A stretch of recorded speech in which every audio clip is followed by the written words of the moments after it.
అక్రమంగా మట్టి తరలిస్తే ఎవరిని ఉపేక్షించేది లేదు అని ప్రభుత్వ విప్ అడ్లూరి లక్ష్మణ్ కుమార్ అన్నారు.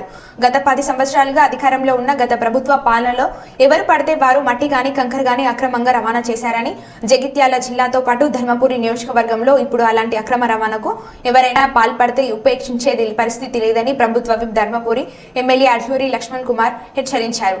గత 2 సంవత్సరాల క్రితం వెల్గటూర్ మండలంలోని కాపాట్రావుపేట గ్రామ పెద్ద చెరువులో అక్రమంగా మట్టిని తవ్వి నిల్వ చేసి ఇప్పుడు మాకు 2 సంవత్సరాల క్రితమే అనుమతులు ఉన్నాయని, మళ్లీ మట్టి తరలిస్తే ఊరుకునే పరిస్థితి లేదని మండిపడ్డారు.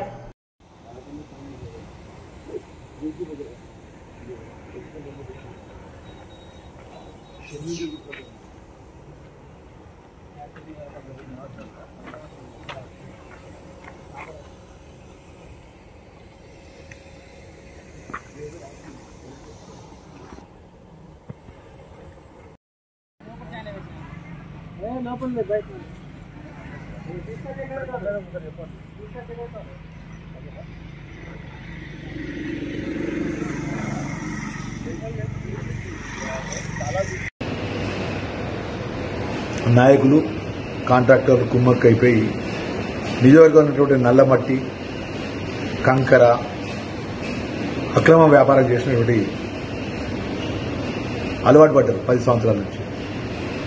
మేము ధర్మపురి ప్రజల దయతో ఆశీస్సుతో గెలుపొందినటువంటి మీ లక్ష్మణ్ కుమార్ శాసనసభ్యుడిగా నేను ఒకటే మనవి చేస్తున్నాను.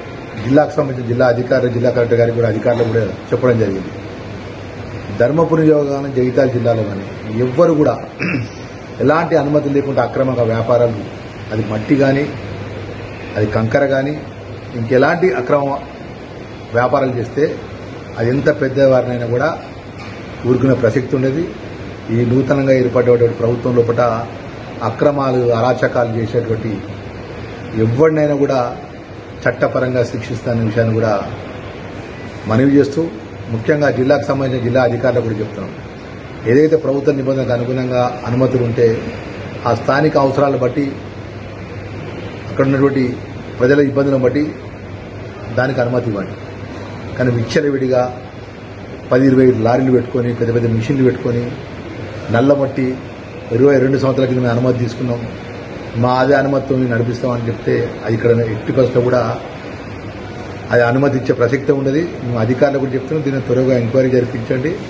ఏదైతే ధర్మపురి నియోజకవర్గం లోపల ఈ నల్లమట్టి పేరు మీద అక్రమాలు చేస్తున్నటువంటి బడా వ్యాపారవేత్తలకు చెప్తున్నాము, మీరు అనుమతితోనిది ప్రభుత్వ నిబంధనకు అనుమతితో పనిచేయండి.